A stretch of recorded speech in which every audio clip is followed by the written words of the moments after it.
Welcome everyone to our Sunday evening Dharma and Sutra talk. And tonight we'll continue talking about the second vow of the practices and vows of Bodhisattva Samantabhadra. And the second vow is to praise the Tathagatas. So before we go into the Sutra talk, I would like to invite you to please join your hands to your heart center. And we can all recite or read the Sutra opening verse together. Namo Fundamental Teacher, Shakyamuni Buddha. Namo Fundamental Teacher, Shakyamuni Buddha.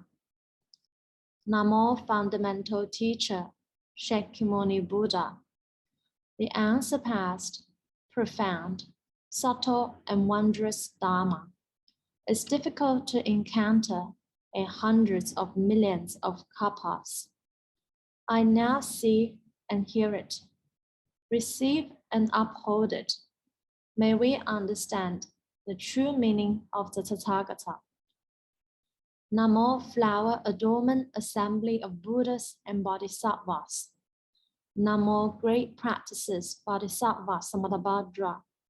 Namo Amitabha Buddha. Okay, so this is our third talk on the practices and vows of Bodhisattva Samantabhadra, one of the 5 Pure Land Sutras. And just a quick review for those maybe who are here for the first time. So if you missed the previous 2 talks, you can also go and check out our YouTube channels, which we have all uploaded there. So in the first 2 talks, we talk about the importance of this sutra and how the practices and vows of Bodhisattva Samantabhadra is the last chapter of the Avatamsaka Sutra, one of the most important, if not the most important Mahayana sutras, and how this sutra in the end redirect to the Pure Land. So if you talk about other sutras like Amitabha Sutra, the Infinite Life Sutra, maybe it's difficult to believe even for some Mahayana Buddhists. But if you talk about this Avatamsaka Sutra, then everybody will believe, because if you don't believe the Avatamsaka Sutra, then you cannot practice Mahayana Buddhism. There is no Mahayana Buddhism. Mahayana Buddhism, all Dharma gates stem from the Avatamsaka Sutra. And towards the end, it redirected to the Pure Land. And also we talk about how the 10 great practices and vows is really like a life manual that can lead us to a happy life.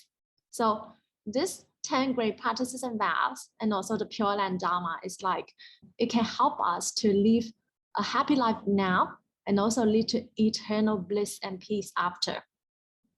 So in fact, all Dharma gates in the end also return to the practices and vows of Bodhisattva Samantabhadra and also goes to the Pure Land. So it's really, really interesting. So the Avatamsaka Sutra tells us if bodhisattvas don't practice these 10 great vows, then a bodhisattva cannot realize Buddhahood. This is true. It's not like this 10 great vows is like dominating the entire practices, but these 10 great practices and vows are really what all bodhisattvas will practice. It doesn't matter which method they may use to realize enlightenment. For instance, a bodhisattva may adopt the Nearful method to realize Nearful Samadhi, and then some other, they may adopt other techniques or practices for them to realize some kind of Samadhi or enlightenment. But in the end, if they want to realize the full Buddhahood, then they must also practice these 10 great practices and vows with no exception. These are called the kings of vows for all bodhisattvas. All bodhisattvas must practice these vows. And later you will know why, especially after we talk about all these 10 great vows, you will see that whatever forms of maybe good deeds or a good practice, mindset, practice and vows, all this, they cannot fall away from the 10 great practices and vows. The more we study this, the more we'll realize And also for Nianfo practitioners, this 10 great practices and vows, it's also like a guideline to help us to see how we can direct our mind when we practice Nianfo. Now, sometimes there are Nianfo practitioners or Pure Land Buddhists saying, I feel so much afflicted even when I'm Nianfo, even in my daily life, even if I Nianfo, but I still feel so much suffering. I recently received some comments. It's like, I don't believe this. I have, recite so many mantras, sutras, I Nianfo, etc. But I still suffer so much. I don't believe the Buddhist teachings. So it's common. I sometimes you see people say that, and I've received a few comments like this.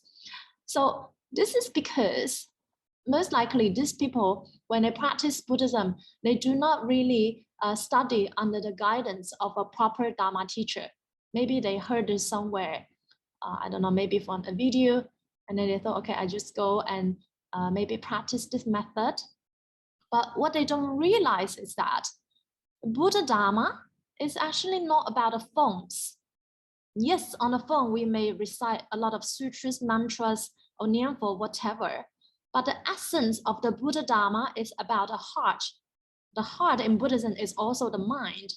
It's really about how we apply our mind.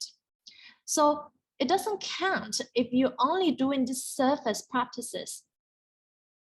Do people know what I mean? Like if you're only doing this surface practice, like on the phone, you are maybe Nianfo, you are maybe reciting the sutra or some mantras, dharanis, or whatever other practices you might do on the surface.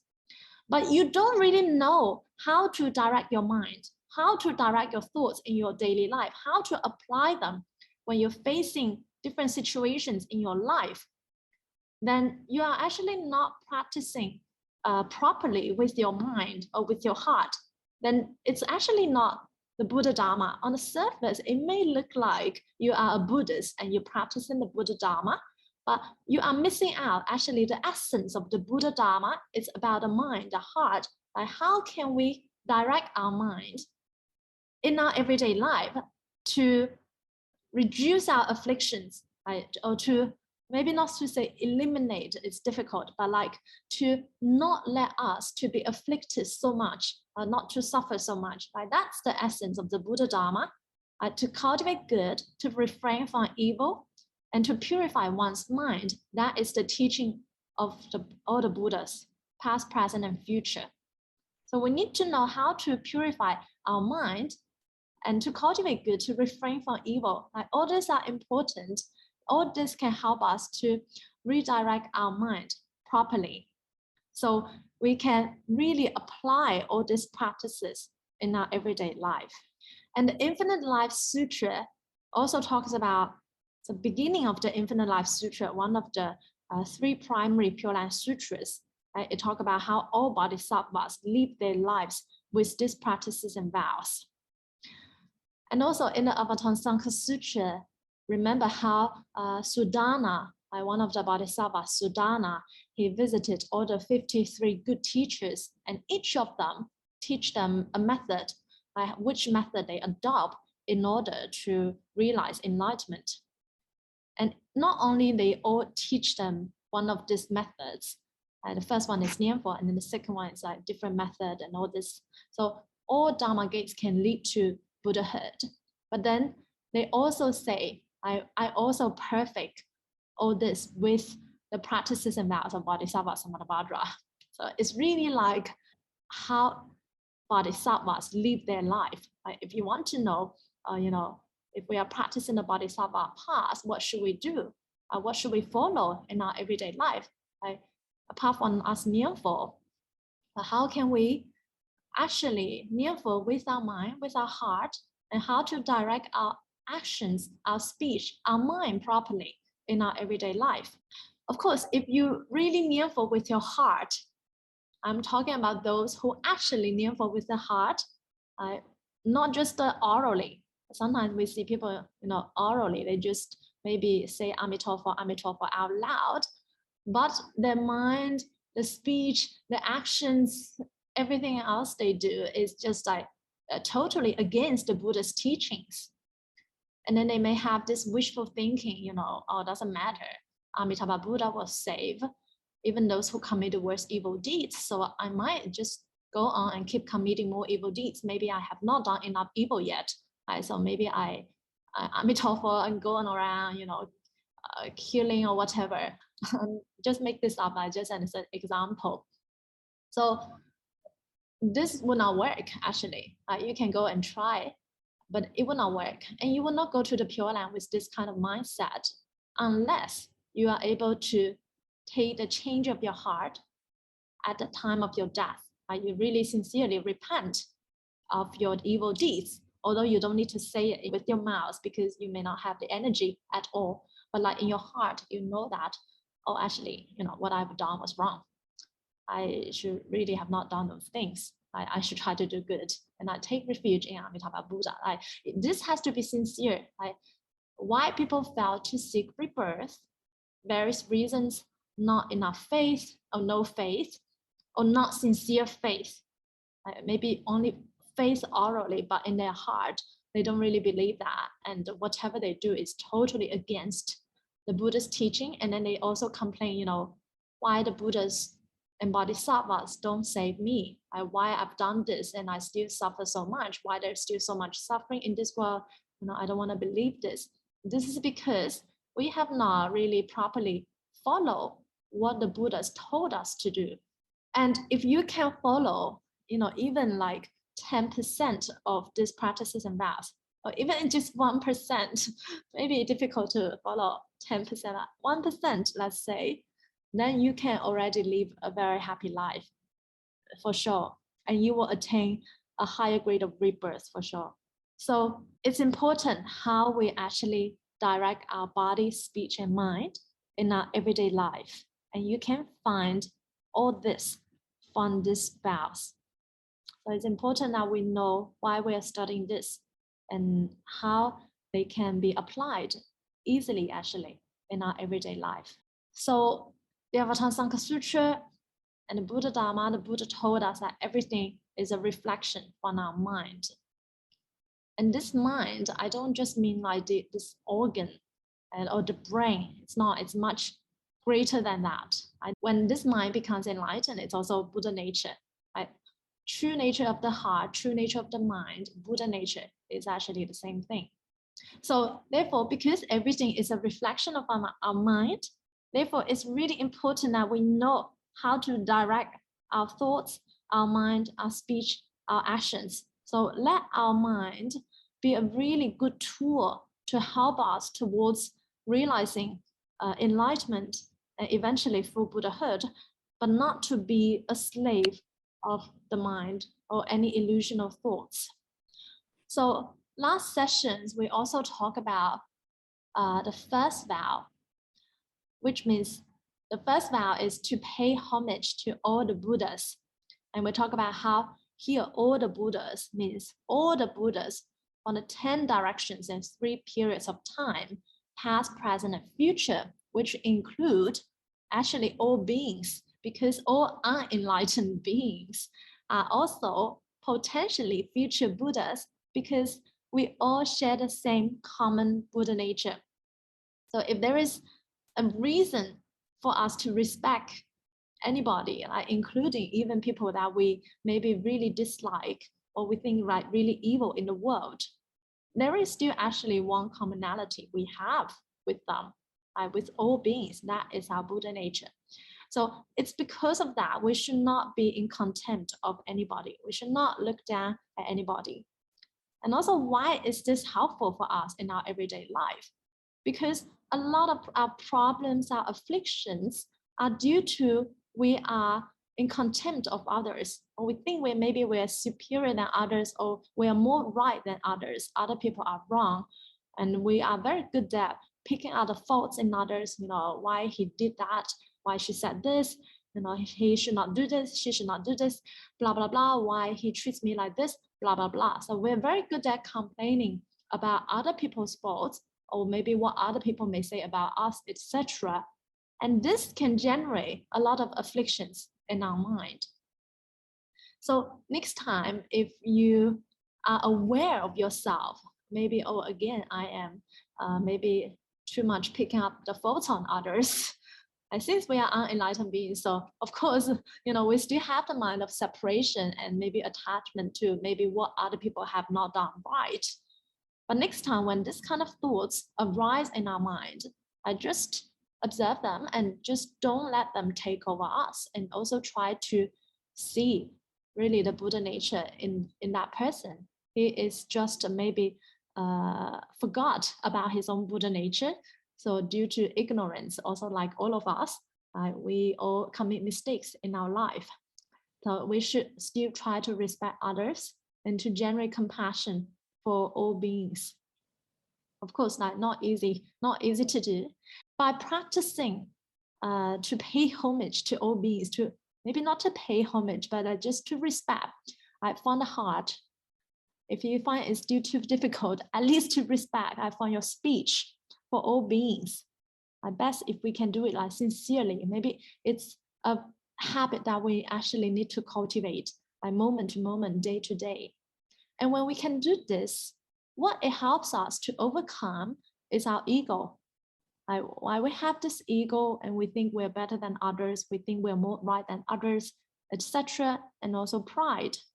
This serious karmic obstacle, 5 karmic obstacles in Mahayana Buddhism. Now we talk about greed, anger, ignorance, pride, also ego, and doubt. So by practicing acknowledging the Buddha nature in all beings, therefore we should respect all beings. This can also help us to overcome our pride, overcome our ego. Again, easier said than done. So that's why it's called practice and vow. We need to practice this. We actually need to cultivate this as a habit, and not to complain about others, to always look at the faults in others. I'm not saying other people are perfect. No one is perfect in this world. We all make mistakes. But if we only focus our mind on that kind of things on others, then not only it generates a lot of afflictions in our life. In this moment, if for instance, if you think about someone really annoying because he did this, she did this, etc., instantly your peace of mind has been taken away, right? So it's kind of like a foolish thing to do. When we can obtain peace of mind in the here and now by Nianfo, instead of wasting our time and energy to complain about other people. And also remember, they all share the same Buddha nature. They will all be future Buddhas. And even the people you may really dislike, Amitabha Buddha will still save them, because the Buddha sees the Buddha nature in all beings. The Buddhas and Bodhisattvas are really like our parents. Right? The parents know that when we were kids, we often make a lot of mistakes, but they did not take us seriously, right? Regardless of how our actions, maybe or speech, or thoughts, or kind of a evil, maybe actions, bad speech we may have said in the past, our parents would not take it too seriously because they know that you're just a kid. Right? A kid does silly things. But to the Buddha, it's a bit like that. You are like a kid. You forgot actually you have the Buddha nature. But I, as the parent, I know your true essence. I know who you truly are. Your Buddha nature is permanent. Therefore, from the Buddhas and Bodhisattvas perspective, it is regardless of how this person may behave right now. It doesn't matter. They always have infinite compassion, also infinite patience, infinite skillful means. They will always try to help save you, save us.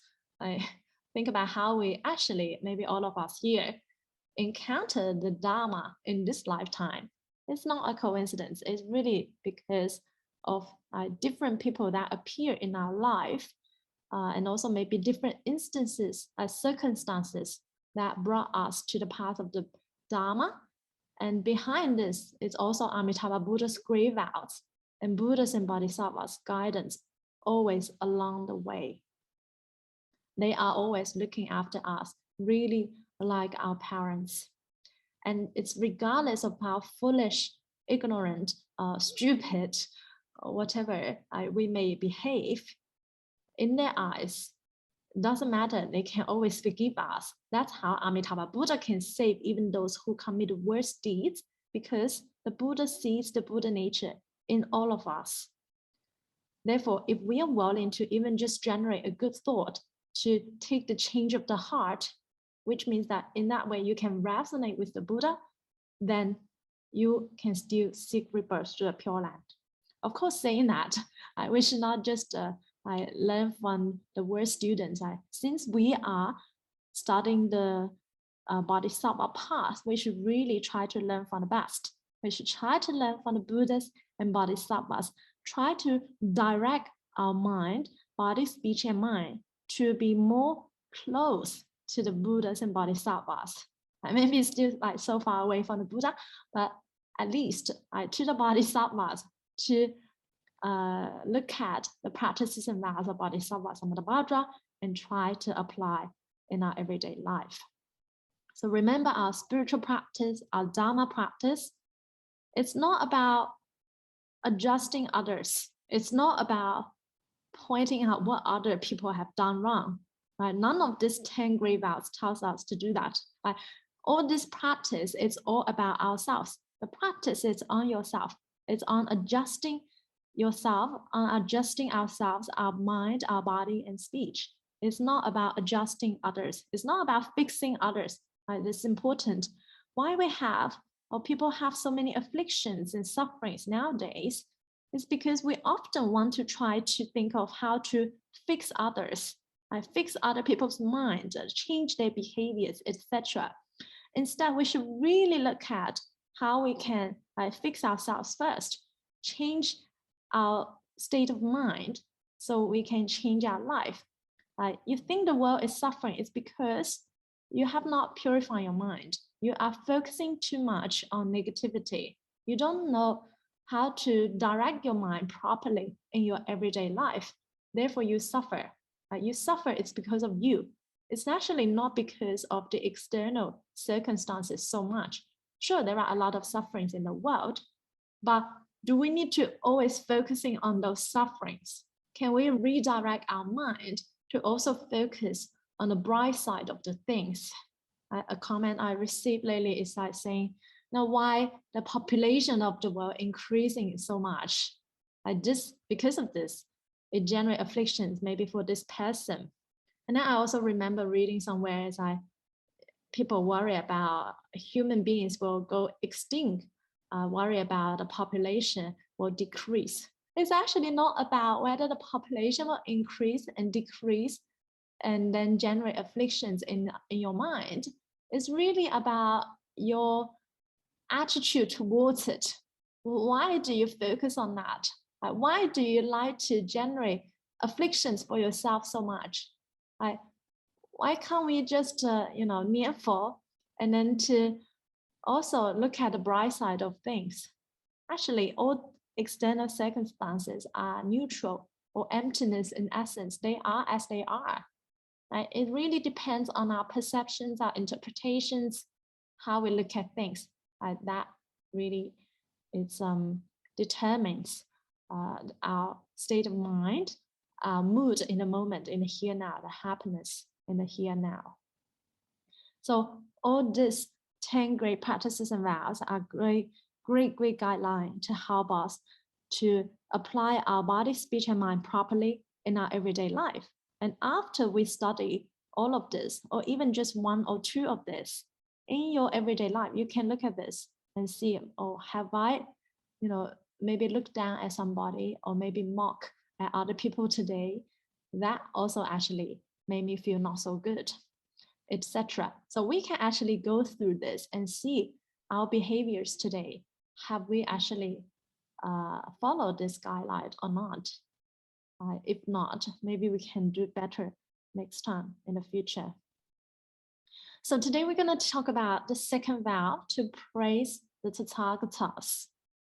And who are the Tathagatas? And what does Tathagata mean? So Tathagata in Chinese means 如来. Tathagata, the title, is actually a title just like the Buddha. The Tathagata is one of the many titles of the Buddhas. So the Buddha can be called the World Honored One, the Tathagathas, etc. So many other titles for the Buddhas if you read the sutras. And why do we apply so many titles to the Buddhas? Actually, why the Buddha actually create so many titles for himself? Again, not to be attached to any titles and concepts either. So Tathagata also means the Buddha nature. The Buddha nature can also be called Tathagata or Tathagatagata. In Chinese, actually, there's just one word that is like Tathagata. And then it's also be called the true nature of the mind, true nature of the heart. So many things you can call that. Yeah, again, it's to let us not to be attached to a fixed concept. It's actually ineffable, indescribable. Whatever we say, we just fall into concepts and duality. So I just know this, to praise the Tathagatas, to praise the Buddha nature in all beings. So let's look at the sutra. Moreover, good men, to praise the Tathagatas is explained like this. Throughout the end of Dharma realm and the realm of empty space, all the lands in the 10 directions and 3 periods of time, within all the 5 modes of each and every particle of dust, there are Buddhas as numerous as all the 5 modes of dust in all worlds. In each and every Buddha land, there is an ocean-wide assembly of bodhisattvas surrounding it. So you will be more and more familiar with the language, particularly in Avatamsaka Sutra. You will see the metaphor of the 5 modes of dust all the time when it describes 2 worlds, to the numbers of Buddhas, to Buddha lands, etc. And whatever the sentence always in the 10 directions and 3 periods of time, which means everywhere, 3 periods of time, past, present, and future, within all the 5 modes of each and every particle of dust. Okay, so this is really like the world view or the cosmology of Buddhism. The cosmology of Buddhism in the Avatamsaka Sutra really blew your mind. Incredible, more than what the scientists have found. Whatever the scientists have started to discover, have found now, the Buddha had already said it a long time ago. So what does it mean? Within all the 5 modes of each and every particle of dust, it's talking about all the lands. Why are lands like 5 modes of dust? 5 modes of dust, we think of it as really tiny, like the tiniest particle. But actually, the scientists all know that nowadays, our Earth is like a 5 mode of dust within the galaxy. The galaxy is a 5 mode of dust within the observable universe. And who knows? The Buddha knows. The observable universe is also like a 5 mode of dust. In the boundless universe or Dharma realm. The Dharma realm means whole of existence. The Dharma realm actually have no end. It's boundless. So is the Pure Land. So is our Buddha nature. Our Buddha nature is also boundless. So all the lands in the 10 directions and 3 periods of time, within all the 5 modes of each and every particle of dust.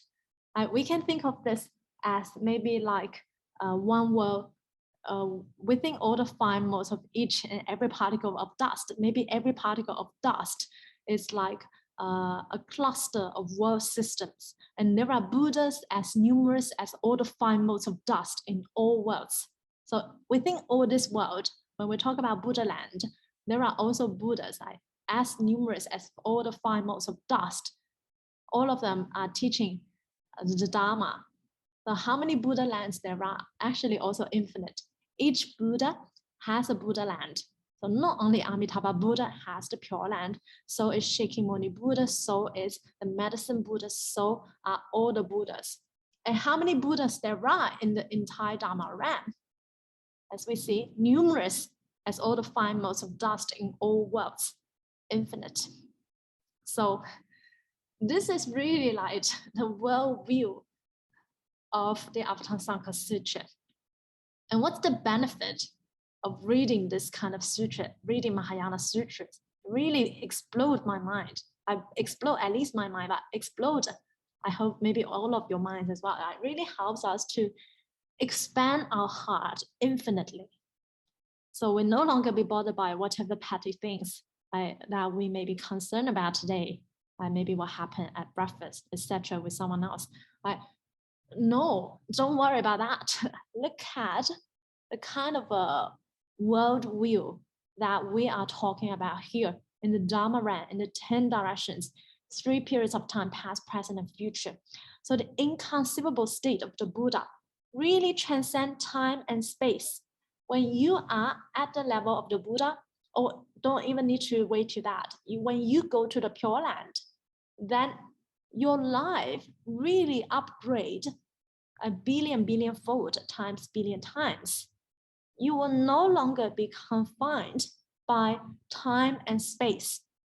So currently we're very much confined by time, space, by being in this 3-dimensional existence, right, on earth, which are really illusions.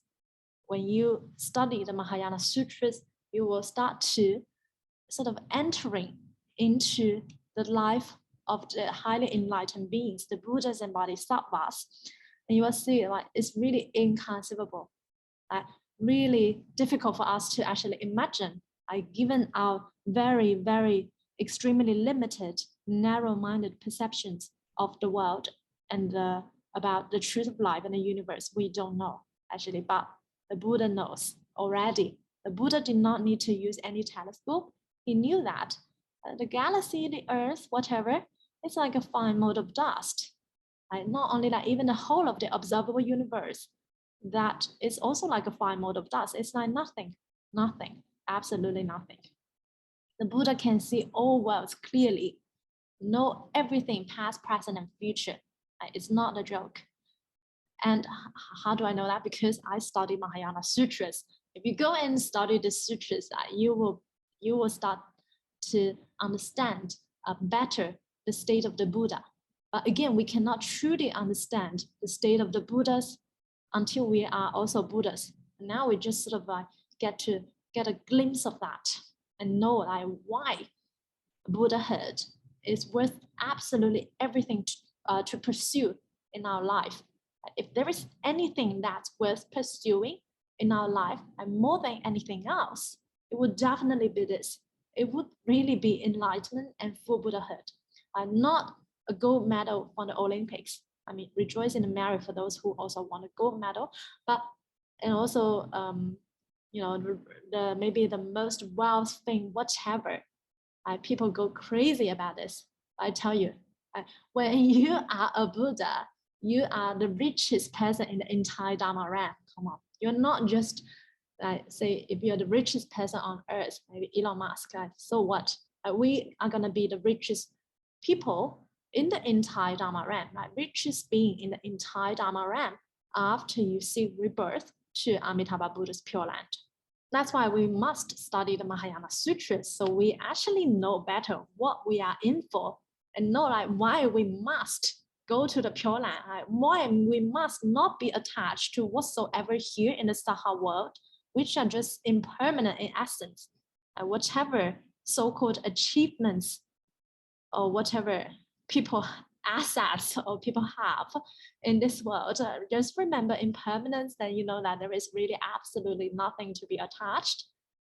And sometimes people think about, oh, but I have this, I have that, I don't want to give up, I don't want to go to the Pure Land. That's because they don't really understand what is actually in store for us in the Pure Land, compared to this petty stuff here on earth in the Saha world. Incomparable. So that's why it's actually important for us to study this sutras, so we understand better what exactly Buddha lands like Buddha's state, what's the lifestyle of highly enlightened beings. So we are not so much just trapped in this illusional world. So here at the last sentence, in each and every Buddha land, there is an ocean-wide assembly of bodhisattvas surrounding it. So whenever there's a Buddha in one Buddha land, So Buddha land means like the teaching range of a Buddha. It's called Buddha land. And whenever someone, a being, realizes Buddhahood and becomes a Buddha, one will have a Buddha land and some even more Buddha lands. So whenever there's a Buddha in one Buddha land, there will always be an ocean-wide assemblies of bodhisattvas surrounding the Buddha. So the Buddha is not alone. Amitabha Buddha is not alone. Like ocean-wide, like as many as like really great ocean, not just like the ocean on earth, like much more than that. So there are also lots and lots of bodhisattvas, like billions times billions times billions. Billions, that's actually a small unit, but it's a large unit here on earth, but it's a small unit if we really talk about the unit of mathematics in the Avatamsaka Sutra. Is incredible. So Buddha actually is acknowledged in the science world and also the world of mathematicians, is that Buddha made great contribution to the world of math, because the numbers that he used to describe things are just so much greater than what we could even imagine with our mind. It's really also very interesting to study this. So if you have some time, you can also go and read the sutras in details, and then you can check out what does the Buddha mean, asankhya, kappas, etc. Right? So many mathematical terms like that the Buddha used, really highly advanced. So from the sutra, I, with profound and supreme understanding, know and see them more clearly, with a subtle and wonderful root of tongue, which surpasses that of the goddess of eloquence, Sarasvati. Each and every root of tongue produces inexhaustible seeds of sounds. Each and every sound produces all seeds of words, praising all seeds of merit of all Tathagatas. Such praising will continue until the end of the future without ceasing and reach everywhere in the entire Dharma realm. So the sutra is really poetic. This I actually translated directly from the Chinese. The translation I found online, I'm not so satisfied. So I'm sort of retranslating all the sutras, and it's really beautifully written, really poetic in Chinese. So here, I means Bodhisattva Samantabhadra, and he is saying that I can see all the Buddhas clearly, and with a subtle and wonderful root of tongue. So tongue is also one of the 5 roots. I will talk about eye, a root of eyes, a root of nose, a root of tongue, root of touch, a root of body, root of mind, things like that in Buddhism, the 5 skandhas as well. So with a subtle and wonderful root of tongue, which surpasses that of the goddess of eloquence, Sarasvati. For those who maybe have studied a bit of a Hinduism or maybe yoga, which I have, and you may have heard of Sarasvati. It's also known as the goddess of music. In Buddhism, she's known as the goddess of eloquence. So such goddesses indeed exist in the heavenly realm. So sometimes in the sutra, we also see the Buddha talk about gods and goddesses in the heavenly realm. So here, this metaphor is like, I, with this root of tongue, even surpass this goddess of eloquence. And with this root of tongue, I produce seeds of sound, inexhaustible seeds of sounds, and then also produce all these words to do what? To praise all seeds of merit of all Tathagatas. Like seeds, also a metaphor, it really means a lot, like infinite. This praising will continue until the end of the future without ceasing and reach everywhere in the entire Dharma realm. So this is also Bodhisattva Samantabhadra telling us how we should actually apply our speech. This sutra talks really in detail how we should apply our body, speech, and mind. So first, to pay homage to all the Buddhas is like an attitude, like our mind. This should be our attitude, is really to respect the Buddha nature in all beings, the first vow. And then the second vow is talking about a speech, to praise the Tathagatas. Not only we should have this attitude from our heart, from our mind, that we should respect all beings, we should also praise all beings, to try to see the good in others, to express our kindness, to be kind to people. So he's really telling us how to use our root of tongue skillfully, how to apply our speech skillfully, and what we should do. Like when we have the time to maybe gossip, to talk ill about others, to be mean to others, etc. Do not do that. Bodhisattva Samantabhadra tells us we should really try to praise the Tathagatas, merit and virtues of all the Tathagatas, include all sentient beings. So it's really a habit that we also need to cultivate.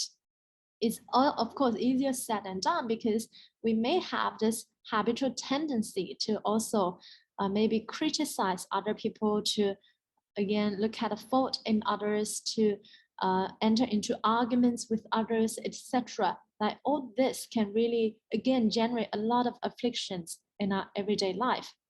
All the afflictions that we generate most easily is from our speech, actually. If you maybe just think ill about other people from your mind, other people may not know. But if you really speak something mean to others, then other person will definitely know, and most likely he will also do the same to you. So it's also important that we really need to be aware of our speech, to apply our speech skillfully, a habit that we need to cultivate. This by praising other people, even if you think, oh, maybe they really have nothing worth me to praise, remember they still have the Buddha nature.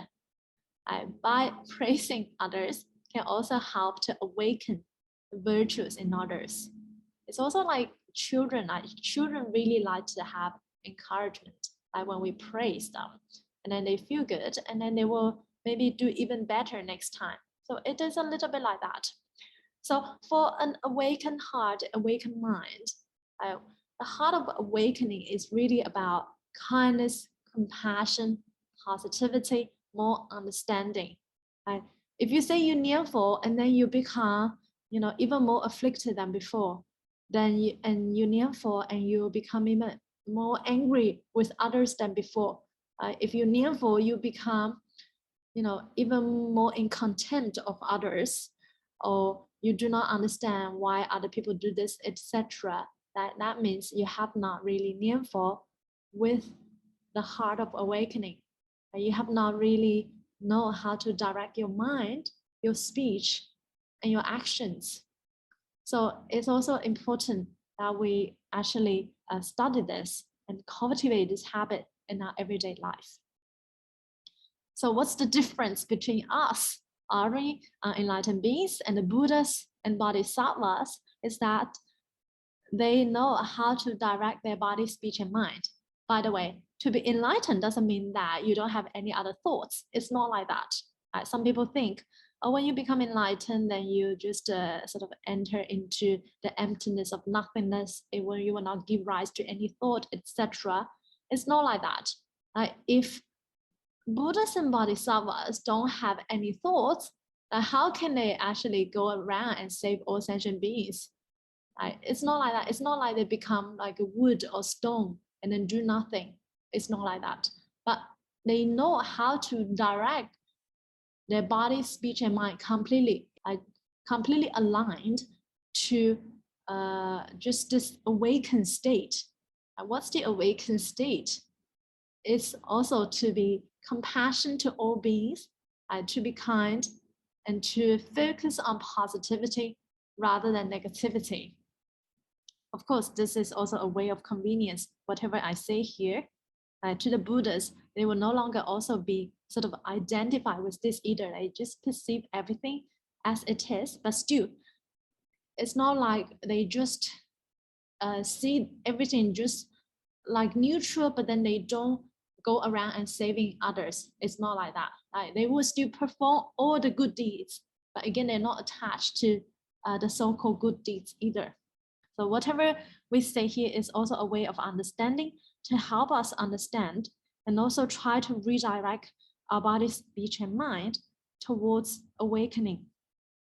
Such it is when the realm of empty space is exhausted the realms of living beings are exhausted, the afflictions of living beings will be exhausted, and my praising will be exhausted.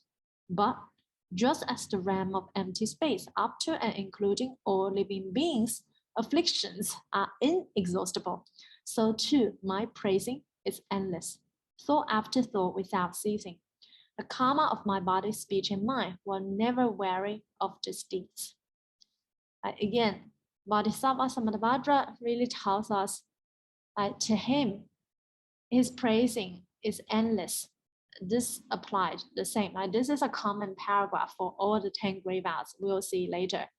After each vow, you'll always see this paragraph. It's like, just as the realm of empty space is exhausted, the realm of living beings are exhausted, afflictions of living beings are exhausted, my praising will not be exhausted, but because this will not be exhausted, therefore my praising is endless.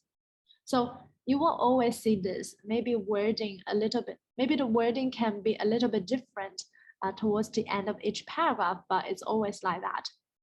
Because the empty space is inexhaustible, the realms of living beings are inexhaustible. So is his praising, is endless, and he will always do that. Not only that, the body, speech, and mind will never weary of these deeds, never complain. To them, it's really a joy. The joy, the bliss, the peace of enlightened beings, we simply just cannot imagine. How can the Buddhas and Bodhisattvas be so compassionate that they can keep doing all these deeds, or whatever, apply all kinds of skillful means to help save sentient beings? When sentient beings are so difficult to save, we are really so stubborn, so ignorant, really have a lot of heavy karmic obstacles, but still they will not give up on us. And that is the attitude of the Bodhisattvas. Sometimes in our life, maybe we are like, okay, today I feel good. Maybe I'll praise you, I'll help you, I'll respect you. Tomorrow I don't feel good. I don't want to do that. So our state of mind is a little bit like that. We are not stable. This ordinary unenlightened being's mind, our mind, are not stable. Today we feel good, then we maybe do good. Tomorrow we don't feel good, we don't do good. Maybe we do evil. Today I like you, I say something nice to you. Tomorrow I don't like you, then I am really mean to you. So we are really like that, up and down with our body, speech, and mind. And that's why this also brings us with a lot of afflictions. Whereas the Bodhisattvas are not like that. Look at this, thought after thought without ceasing. The karma of my body, speech, and mind will never weary of these deeds.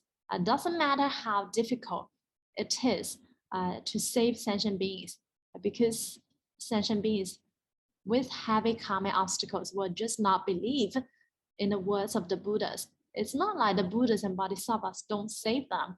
So a comment I also received is like, if the Buddhas and Bodhisattvas are so good at helping and saving other beings, why there's still so much suffering in the world? Why people suffer so much? Why I suffer so much? So this person is saying that. It's not because the Buddhas and Bodhisattvas are not helping you, but it's because you're not doing what the Buddhas and Bodhisattvas tell you to do. You don't even believe in the words of the Buddhas, let alone to say, to go and act upon it. Like for these people, even the Buddhas cannot save. The Buddhas indeed have really great, inconceivable spiritual power, really beyond the imagination of our mind. And so are Bodhisattvas. But even for them, they cannot save those who don't believe them, who don't actually act in accordance to their words. So there's a few things the Buddhas can't do, is that one of them is to change the karma of the people, unless they are also willing to change. So we must not be too ignorant. We should really believe in the Buddha's words. Not only we should believe, this should be a sincere belief. Therefore, we should act on it. Faith, vow, and practice. This needs to be sincere. It needs to come from our heart. It's not only like saying orally and then not follow up with any actions. Of course, it's not easy to do, So it's really a habit we need to cultivate moment to moment. Maybe not moment to moment because it's maybe too high a standard for us at the moment. If we can do this moment to moment, then we are very close to Bodhisattva Samantabhadra, or day to day, or week to week, month to month at least. This should be the life manual that we should adopt. And also really to keep expanding our heart, keep expanding our mind, to be more compassionate towards all beings.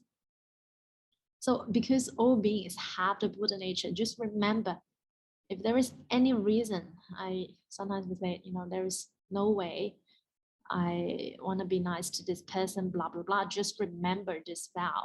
I remember what the Buddha told us after he realized enlightenment under the Bodhi tree, how incredible it is that all beings share the same Buddha nature. All beings have the equal merit and virtue like the Tathagata. We are actually in essence also like the Buddhas. It's just that we fall asleep for too long, so we forget. Due to ignorance, that we forget the true essence of who we are. And so are all beings here. Maybe most beings also forget. Therefore, it's really our job to help others to awaken this true nature in themselves. And through helping others in this process, through practicing the 10 great practices and vows, it also helps ourselves to awaken this true nature within us. So when I'm sharing here, I'm actually not helping all of you. It's actually not really maybe like my primary intention, to be honest. But on the surface, it may look like that I'm sharing the Dharma, maybe I'm helping more people. But really through this process, I actually benefit the most. Right? This really reminds me every day in my life, what I should do, what I should follow. And this really helps with my understanding, my practice, and my cultivation. So I really hope this can also benefit you in your everyday life, and you can apply them, and most importantly, practice. I practice before vow. So the vows will not be empty. And most importantly, we can really apply them in our everyday life. So we know how to properly redirect our body, speech, and mind, particularly the mind first, because the mind is the boss. Sometimes people say, oh, I need to listen to my body and do this. The body is not the boss.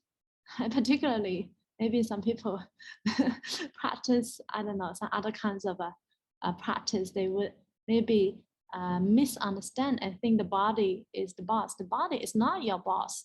The mind is the boss behind the body. The body is just a tool under the guidance of the mind.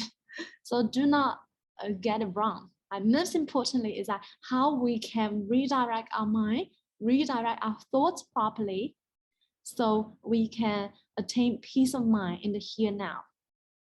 And also another important thing why we should actually praise the Tathagatas, to try to praise the Buddha nature in others, and also to be kind in others, to say good things to others. This is actually really useful. First of all, maybe you will also be popular, you will have a good relationship among people. Sometimes people complain about it's difficult to have a good relationship at work or in the family, etc. I remember this vow to praise the Tathagatas. If you give out good energy, then of course you will also receive good energy back from others. And also in the future, if you were to become a Bodhisattva and Buddha, which will all be if we go to the Pure Land, then you want to help and save also all sentient beings in the 10 directions. Then you actually need to have good karmic connections with many other beings. So although Buddhas are equal in their spiritual power and capacities, and same as also Bodhisattvas are at the same level of enlightenment, but there are still more sentient Bodhisattva or sentient Buddhas that seem to have greater karmic connection with some beings in some worlds. So for instance, in our world, Shakyamuni Buddha has the most karmic connection, and then also Amitabha Buddha.